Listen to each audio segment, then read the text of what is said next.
Howdy and good morning, all you rockers and hip hoppers. If you're watching this, that means you have joined me for another reaction stream. Let's see. This is a legendary drops video. Apparently, it says Avowed has to be the biggest cope. I think we can, most of us can agree on that. I know I do. Let's give him a like because we know it's going to be good. He definitely does his research, so I imagine this is going to be thorough at 25 minutes. But I'm going to up the playback speed because, yeah. They keep trying to trick us into believing something is popular, so then we go out and buy it. I'm getting so sick and tired of watching both game developers and games media gaslighting the audience and themselves rather than just calling things out for what they are. I think that they live in a toxic positivity bubble, and it's not really gaslighting themselves. They are gaslighting each other, and then they just end up believing it themselves. You need to throw up a signal flare when there's an issue, but they want to keep handing out consolation prizes, and then they wonder why studios close down. How do you not recognize that you are exactly... That's because the prizes are stupid, and they don't exist. So you can't run a studio on things that don't exist. Exacerbating this issue. Avowed is one of the biggest copes I have ever seen. Game developers and journalists self-congratulating when the numbers and the player sentiment are telling a completely different story. It doesn't make any sense to me. I'm struggling to tell the difference between article and advertisement this week. It's like they want to wish success into existence. That doesn't work. I'm getting Dragon Age the Veilguard deja vu all over again. Look, I don't think that Avowed is an objectively bad game. I've played it. We're going to end up talking about that. But it's just a... Yeah, I've definitely heard some good things about it. But it just feels like, I don't want to say Temu. Let's call it Walmart shipping versus Amazon. No, Walmart is still also pretty big and decent prices. I don't think there's really a comparison between the two top ones and then all the garbage ones. So that didn't work out, that fell apart. Let's just say it's not. It's mid at best. It's just a fine game. It's an okay game, but okay isn't acceptable from a studio as storied, experienced, or as prestigious as Obsidian. Yeah, it doesn't make any sense. All the bangers that they've put out, and then this flop, this piece of garbage. I don't know how you go from Fallout New Vegas and Outer Worlds to this. I imagine a lot of people don't work there anymore that used to. And even during the Outer World days, I imagine that they had some turnover, or they put those people in Outer Worlds too, and then put all the undesirables on this game. We should expect more from them. They should expect more from themselves. But the funny thing is that they don't. The industry doesn't want you to expect more. These studios don't want you to expect more. And this studio specifically doesn't expect more from themselves. This is a growing issue in the games industry. It's poisoning the culture of some of these studios because they're not just accepting mediocrity. They're aiming for it. Not my words, theirs. But before we get into that, a word from today's sponsor. Oh, what do you mean know what's worse than theirs? getting outplayed? Losing because of lag. Nothing kills a match faster than high ping, packet loss, and... I don't remember anyone saying anything about mediocrity in any of the interviews I saw. I guess they implied it at some point or something. I remember that. Oh, wait, there was that one lady who said expect jank. That's fair, though. You gotta expect jank. When they aim so high and the graphics and gameplay are, I want to say so in depth, but from what I hear, it's not that in depth. But like, the more you add into a game, the more likely it is to bug that game. And you can only let so many people play it without things leaking. So you can't test everything, and there will always be gamers out there who they make it their job to see what they can break in a game because A, content, B, it's fun, C, depending on how fun the game is, it might be the only thing you end up enjoying. just vanished. Nobody seemed to care about the game anymore. The game barely got marketed, conversation among players was dead silent, and then by the time it launched, it felt like nobody actually even cared about it. I was still interested. I've enjoyed Grounded, and I loved New Vegas. Okay, the armor looks... The armor doesn't look that bad, but it also looks outdated, so it's not that bad for like a previous generation of console. Like, I like some of the scuff on the armor. The chainmail looks like ramen noodles, though. The tabard, I like the tabard. Tabard looks solid. And while I haven't played Pillars of Eternity, I was excited to see what Obsidian could do with a first-person fantasy RPG. I wasn't expecting Skyrim, but I was expecting something that would at least try to stand alongside it. But as You could have expected Outer Worlds. That was pretty good. That was pretty darn good. time passed, my optimism faded. The warning signs were all there. Xbox barely promoted the game. The general audience showed no real excitement, and it was set to launch in the same month as Kingdom Come Deliverance 2 like and Monster Hunter Wilds. From my perspective, I that looks don't like get you're trying to hide the game. And it looks like that's exactly what happened, because Avowed's $90 early access period peaked at just 13,000 players on Steam. With a full launch hit, Oh, I saw somebody check it live yesterday for Skyrim, and they were at like 90 something thousand.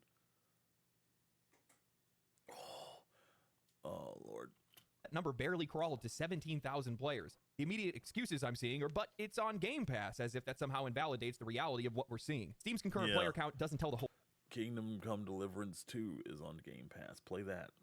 story, true, but it does indicate a trend, and if a game is a massive hit on Game Pass, well, it's going to be an even bigger success on Steam. We've already It's seen plenty not. of games launch both on Steam and Game Pass while pulling huge numbers. Palworld had 15 million copies sold and 10 million players on Game Pass. Over 2 million concurrent players on Steam. Stalker 2, 100,000 concurrent players on Steam despite also launching on Game Pass. Starfield, over 300 concurrent players on Steam, even with day one Game Pass availability. If a game is truly successful, it's successful everywhere, and right now, Avowed is not doing well. That's obvious to me, to most players that are paying attention, and to anyone that's looking at the numbers without blinders on, but that's not the narrative that games journalists are pushing right now. Instead, they're trying to manufacture success with articles like, Avowed is already a big hit on Steam, celebrating a measly 17,000 not. concurrent It's players not. on Steam, as if that's something to brag about. It's Avowed not. tops bestsellers list You gotta remember how much money they put into this versus how much money 17,000 people on Steam got them.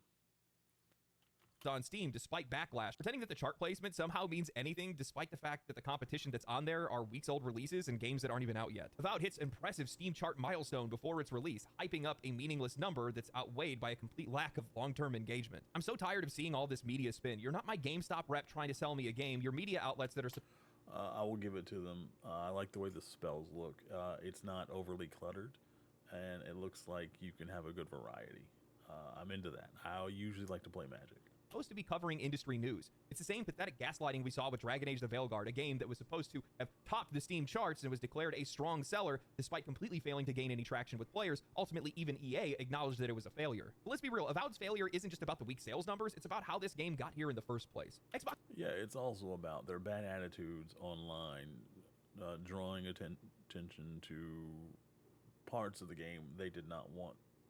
Well, they probably wanted, but the game didn't need that. The game did not want you to shine the spotlight on those if you wanted it to sell, and I'm sure the higher-ups are not happy about it. Xbox's marketing for Avowed was non-existent. It felt like it just got dumped onto the market with no fanfare, no build-up, and no attempt to get the players excited or involved. If you haven't followed the news No. closely, then you barely even know that Avowed was coming out. But what makes matters even worse is the only real marketing that this game has got over the last year, well, it came from the art director torpedoing the game. Instead of trying to build hype for Avowed, Honestly, I also, despite watching videos on it, kept forgetting it was coming out, mainly because it was coming out between Kingdom Come Deliverance 2 and Monster Hunter Wilds and Yakuza 0, but also because of all the Assassin's Creed Shadow drama that's been going on, because it was supposed to come out about now, but it kept getting pushed back. So, Avowed kind of got buried. Avowed, the art director Matt Henson took to Blue Sky to rant about Elon Musk and identity politics in video games, and not only did he make it about himself, he dragged Avowed into it, turning it into a political talking point instead of an exciting RPG. This is the first time in months that people were even talking about Avowed, and it was actually because the developer hijacked it for his own personal agenda. I've talked about this before, but this is a growing problem in the industry. Developers don't seem to understand what they say impacts their games. We live in a world where half the audience is terminally online, and alienating a portion of that audience can completely derail any momentum a game has. This is a leadership issue. You have your key creatives out there, and they feel comfortable using your game as a soapbox for their personal beliefs. Don't This is let telling them me do two that. things. You have no control over your employees. You should fire one to make an example out of them. And if the rest of them want to keep their jobs and not get replaced by AI, There you go. employees, and you do not care how players perceive your game. When the only notable thing about your game before launch is controversy, you're setting yourself up for failure. The uncomfortable truth that no one in the media wants to talk about or say out loud is that Obsidian and Xbox set themselves up for failure. Not only just allowing one of their developers to hijack their product for personal reasons, but also for a failure to manage expectations and genuinely trying to connect with their audience. This isn't just marketing and management incompetence, it's a complete breakdown of studio leadership. Now they're paying the price for it. But if you guys really want to know why Avowed isn't selling, let me go ahead and play you guys the game's first trailer. Great news. Ooh. Now Excited to see this. I don't remember the first trailer. It's been so long. your level. We have always known war. Okay, not bad. Oh, great start when I see Obsidian, usually. See, this looks really good. Nothing like the game, but looks really good. It forged our empire. Turned heroes into queens and kings. Those arrows seem like they've been flying way And too far for decimated our arrows. foes. No way that happened. Now our oaths are lost. Arrow did not keep going. Forsaken. And you must face the monsters. Oh, that's interesting considering we watched that video yesterday about how the arrows don't stick to stuff and completely disappear if you fire them into the air. Our sins have borne. Is an oath worth the weight of a crown? Okay, see, this trailer would have got me hyped if I had seen it. Absolutely, 100%. We were teased a dark, broody, gritty world, a narrator weaving a tale of conflict and high stakes. Listen, I don't care about a dark, gritty world. I prefer a lighter, more colorful world like Avowed seems like it is. Problem is, they didn't give us a good one of either. Adventure. Yet years later, Obsidian revealed that the game's actual art direction and story didn't really line up with players' expectations. Instead of a mature, grounded fantasy RPG setting like people had imagined, we got yet another pink, purple, neon-soaked game using a soft modern art aesthetic that is I reflected haven't in seen so any many games neon. I today. don't Instead know of what he's talking immersive, about. distinct character designs, we got the same androgynous, feature-muted male and female characters that, well, we just keep seeing audiences reject. Who's lining up for that? Who's getting excited for that? Nobody. And I would bet good money that Dragon Age the Veilguard's disastrous reception probably led a lot of players to be a lot more cautious of Avowed because of how similar Okay, this looks like the main character, so if it looks like this, that's your fault.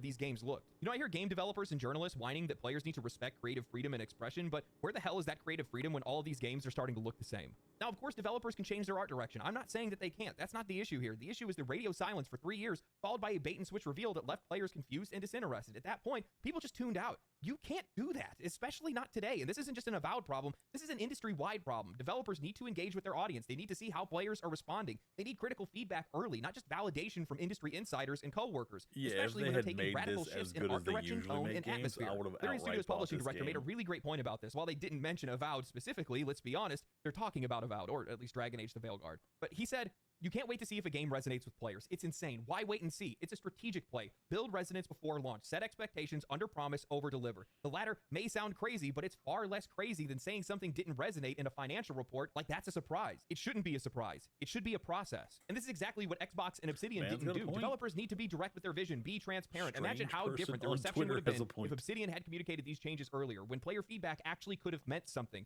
Instead, they just dropped a trailer that players immediately rejected, downvoted, and yelled at, and then they launched a game to an audience that didn't even want it. Look at the difference in viewership from the initial teaser trailer, 1.8 million views, to the actual launch trailer of 99,000 views.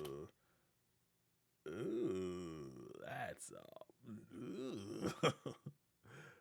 that's bigger than a 90% drop. What does that tell you? You know, on top of that, imagine how different things would have been if Xbox and Obsidian had held their developers accountable, if they had fired Matt Hansen and disavowed his use of the game as a weapon in a culture war, instead of Like, even if they had fired him, they already made the game. I mean, at least it would have said, hey, we fired this guy. This is not going to happen again.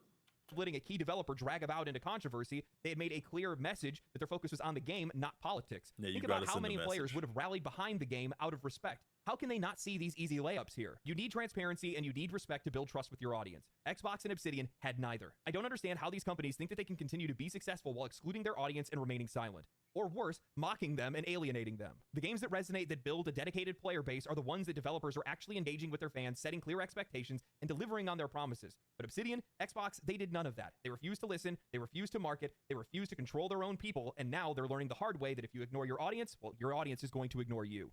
This might sound like it's coming out of left field, but I think that game developers need to disconnect from politics. And some people are going to agree with me and be like, No, they absolutely need to disconnect from politics. It is driving way too many of the worst games and the biggest flops in the industry. You think they'd want to learn and make some money, like not even just like the developers, like the actual companies, the people who are only interested in the money that are running that are actually running the game developing. You think they would be like, no, fire this guy, fire this guy, fire this lady, fire this, they, them, whoever's causing us problems, and to not make money, get rid of at least a couple of them so that the other ones settle down and fall in line. And I'm not usually for capitalism, but an absolute lack of some sort of capitalism, that doesn't make for a good product, because then you're just letting people make what they want and not what the actual customer wants, and then we end up with nothing, and then everyone ends up with nothing because they don't make any money, and then they shut down. It's a whole big thing. You need some capitalism for stuff to go well. like, yeah, I don't want to hear their opinion. And I get where you're coming from, but what I'm actually saying is that, like, in general, it's just not good for people. Whatever your political leaning is. Look at the news cycle given any channel. It's constantly, you're doomed, we're doomed, we're doomed, we're doomed, we're back, we're doomed, we're back. You're going to be spiraling all of the time if you're constantly dialed into that stuff. That's not healthy. And eventually you're going to feel like the walls are closing in on you, like the world is on fire. And in some cases, the world is on fire, but what are you going to do about it? Actually, You make video games. So then you start putting it into your video games, your opinions, or your beliefs, or the things that you're afraid of, or what you're trying to fight against. And since this industry has a lot of people that share the same opinions, well, all of a sudden, all these games start looking the same, playing the same, sounding the same. They're destroying the relationships with their studios. They're destroying the relationships with their audience. It's just not good for the industry. At least that's my perspective. You're welcome to disagree, but I think it's something that these studios need to route out. Well, I think the controversy had an effect on the game's reception. I think more than anything, it's just the tonal shift and the art change from the first trailer to what the game actually became. Because players came and they were like, oh, I went to the butcher and all they were selling was Wonder Meat. It's just not what players were expecting. It's not what they're excited for. It's not what they're asking for. And I think it's time to realize that Obsidian is not the studio. I haven't heard of Wonder Meat. What is that? Most people are basing their opinions on Obsidian off of New Vegas or Pillars of Eternity. It's been 7 years. Outer Worlds. I don't expect the people who made New Vegas are anywhere close to being in that group still. Years since Pillars of Eternity 2. It's been 15 years since Fallout New Vegas. Things have changed. Look at their last few games. They're competent, but they're forgettable. Outer Worlds, it had style, but the writing was bad. The world felt static. Writing was it wasn't all bad. There was a lot of good writing in there still. Like Pavardi, she was a fantastic character. I really liked her. She was charismatic. She was cute. She was fun to have around. What's the preacher's name? Sam Maxwell, I think. He was a great character. Also fun to have around. A lot of the other characters, not so much. Oh, what's that one lady with the drunk lady with the big weapon? I don't remember her name, but I liked having her around. Like, she always had really fun things to say during dialogue. The RPG mechanics weren't all that good. Grounded was a fine game. Pentiment was a thing. I heard nothing but good things about Pentiment. What's he talking about? But that's the thing. They aren't failing to live up to their expectations. I think that, they're not failing to live up to their potential. This is their potential. I think that's what this is. They're not aiming to be the studio that made New Vegas or try to make better than New Vegas. They're not chasing innovation or excellence. They're chasing okay.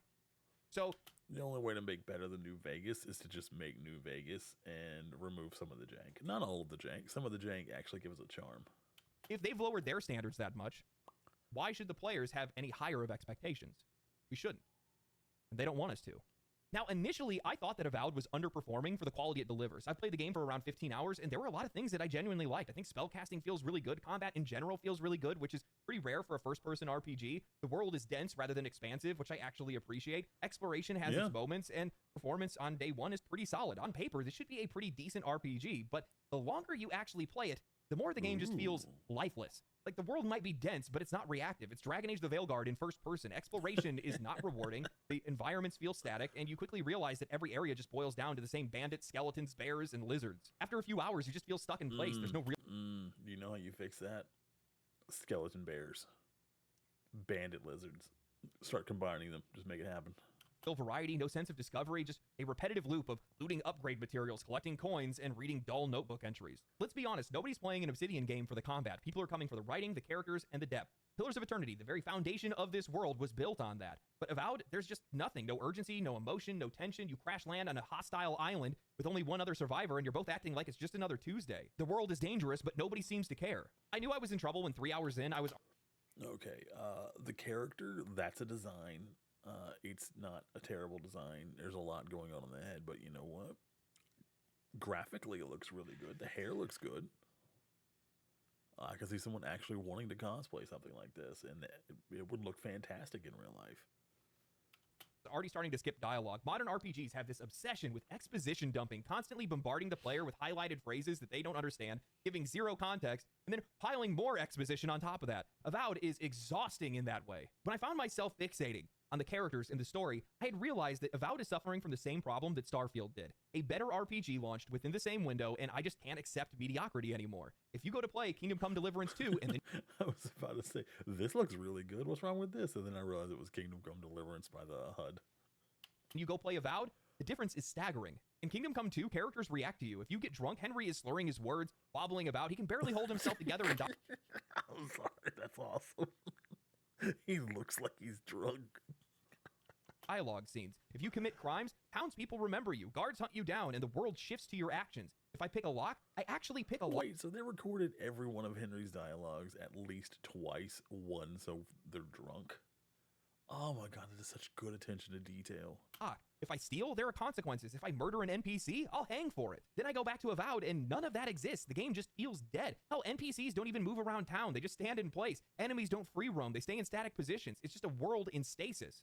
Gabe Newell had a really good quote in a documentary where he said, if I go up to a wall and shoot it, it feels like it's ignoring me. I'm getting a narcissistic injury when the world is ignoring me. And that's exactly how Avowed feels. It's a game that doesn't respond to you. It ignores you. Now, I don't need every RPG to be Kingdom Come Deliverance 2 or Baldur's Gate 3. I don't think I need that level of reactivity every single time. But when you're charging $90 for early access and $70 for full release, I would at least expect you're trying to reach for it. I'm gonna go ahead and guess that the people who paid $90 are definitely the ones who are coping the hardest about it being good because they need to justify that price tag.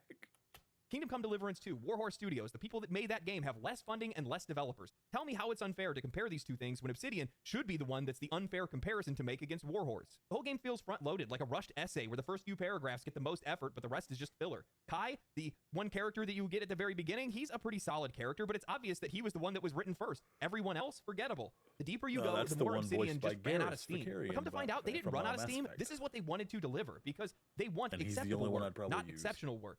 And that's how they plan to make their studio last for 100 years, apparently. Wait, do you only get one companion? Oh, that's not good. I mean, if you're gonna... I guess there's not a lot of companions in the game from what I hear. There's like, what, maybe 5? I would have given at least 2 companions like Outer World did.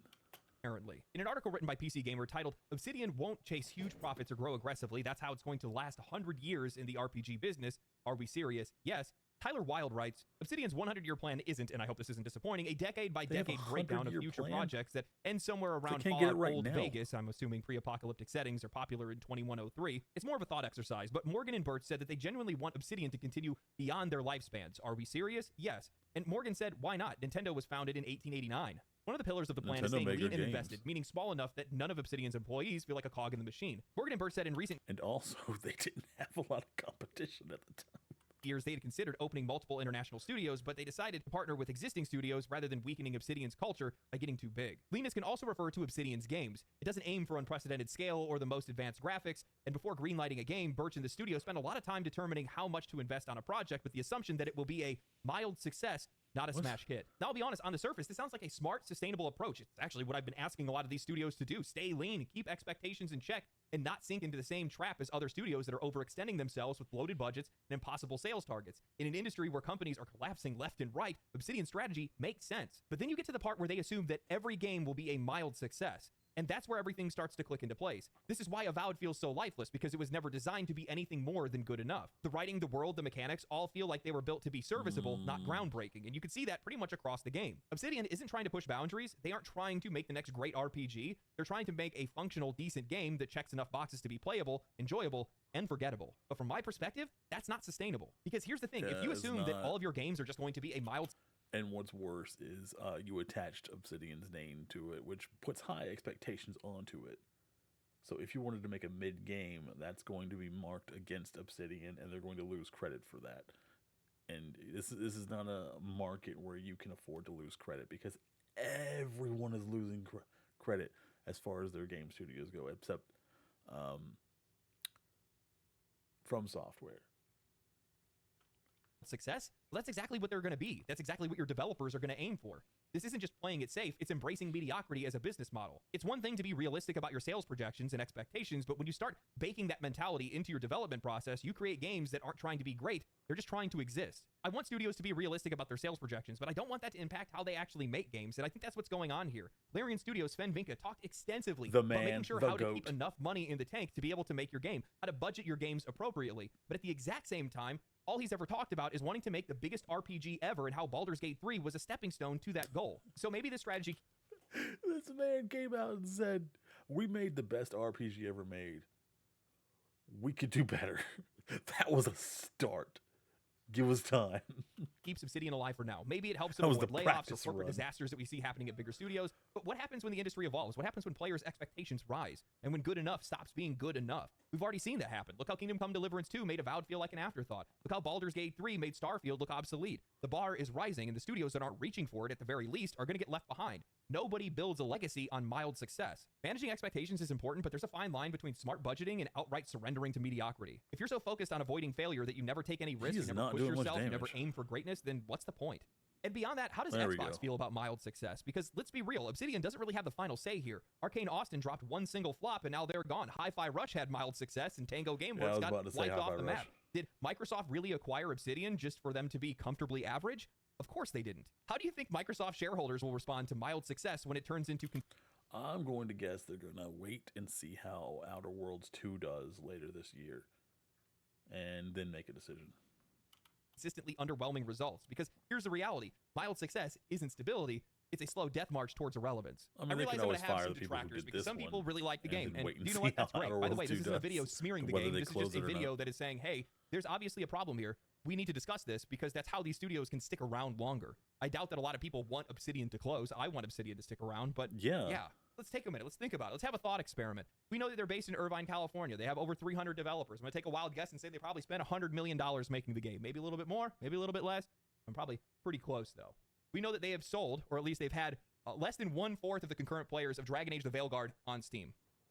So Dragon Age the Veilguard sold 1.5 billion copies. So we'll take a wild guess and say they're probably right around about 400,000 copies sold. Oh, the math ain't mathing on this one yet. Ooh, pass. You take out Steam's 30%. Also think about the fact that it's being played on Game Pass. And you're looking at a game that likely made around $20 million. I don't know how much they subsidize for Game Pass or how long they give these games until they need to be profitable, but I'm going to take a wild guess. That's a fifth of what they need to break even. And keep in mind, Outer Wilds did sell 5 million copies, but it took them 4 years to get there. And also, at the same time... Yeah, Outer Wilds, that one... the marketing wasn't it for that game. It was the word of mouth of people saying it's the greatest game they've ever played, or it'll blow your mind, or it's a whole experience. It was the gamers who got the word of mouth on that. I don't think there's going to be a whole lot of word of mouth other than like journalists, and the journalists being on Twitter. Outside of that, I'm probably not ever going to hear anybody in my lifetime say, you should play Avowed. It was really good. Even though that game was on Game Pass, well, Game Pass wasn't as big then. Xbox hadn't spent $70 billion acquiring Activision Blizzard. Xbox isn't also dealing Yeah, with the it issue is. that Call of I Duty is remember it losing being there. relevance at a wild rate. It is crazy. You guys need to go look at that stuff. I still need to make a video on that. So that's a lot of money they're hemorrhaging over there right now. I just don't see this working in the long run. It's going to be too hard for them to justify if they keep costing them money. Because imagine if you're always aiming for mild success and then you miss. That's not good, man. That's not good. I like hearing studios that are trying to be responsible, that are trying to budget themselves the right way. But I think the problem is that sometimes you can get too caught up in that, and then you're not giving your developers the freedom that they need. I should have brought this up, and I just had it pop into my mind right now. And the director of Obsidian was one of the same people that jumped forward and was talking about how Baldur's Gate 3 is an anomaly, way back when they had that big drama, and how, they don't really have a lot of autonomy because they don't have a lot of choice what they can do with their games because of money. And saying that's why Baldur's Gate 3 succeeded is because they got to put their money in the right places and stuff like that. Which leads me to believe that they don't really have all that much control over their game or over the creative freedom of the games that they're making, which would lead to a lot of issues. That's just sounds like they admitted the they didn't put conclusion their that money I'm in the coming to right at the very place. least. But I still believe, the other thing that I brought up is that studios and their obsessions with politics, especially with some of these folks, especially when it's your artist, it's your art director, that is going to be reflected in your game. And I think that Obsidian is now turning into one of those same studios that is walking down the wrong path, focusing on the wrong things, and not realizing what audiences want today. And you need to recognize that. Otherwise, you're going to lose them. And right now, Obsidian is losing them. Western studios, man, they just can't get their shit together. Anyway, hope you guys enjoyed the video. Thank you guys for I watching. did. If you guys It's did always enjoy, nice hearing about like the channel, games subscribe, failing. like the video, subscribe to the channel, follow me on Twitch, follow me on Twitter. Follow them on Twitch and Twitter, guys. Also, follow me on Twitch. I am now over the hump. I am 30 out of 50 towards affiliates, so every follow counts. I think he made a lot of good points, and some of the stuff I didn't know I hadn't seen before, so that was fun to see. I want Obsidian to be better. I want Obsidian to stay around. I know they have it in them to make great games. I've seen it. I've seen it over the years many times out of them. And I want them to make a good game so I can play their games. I am happy to give them money if they make a good game. If Outer World 2 is a good game, and God, I hope it is. Because I loved the first one. But only time will tell. And we'll see this year. Thanks for joining me. I hope you have a great one. Mwah.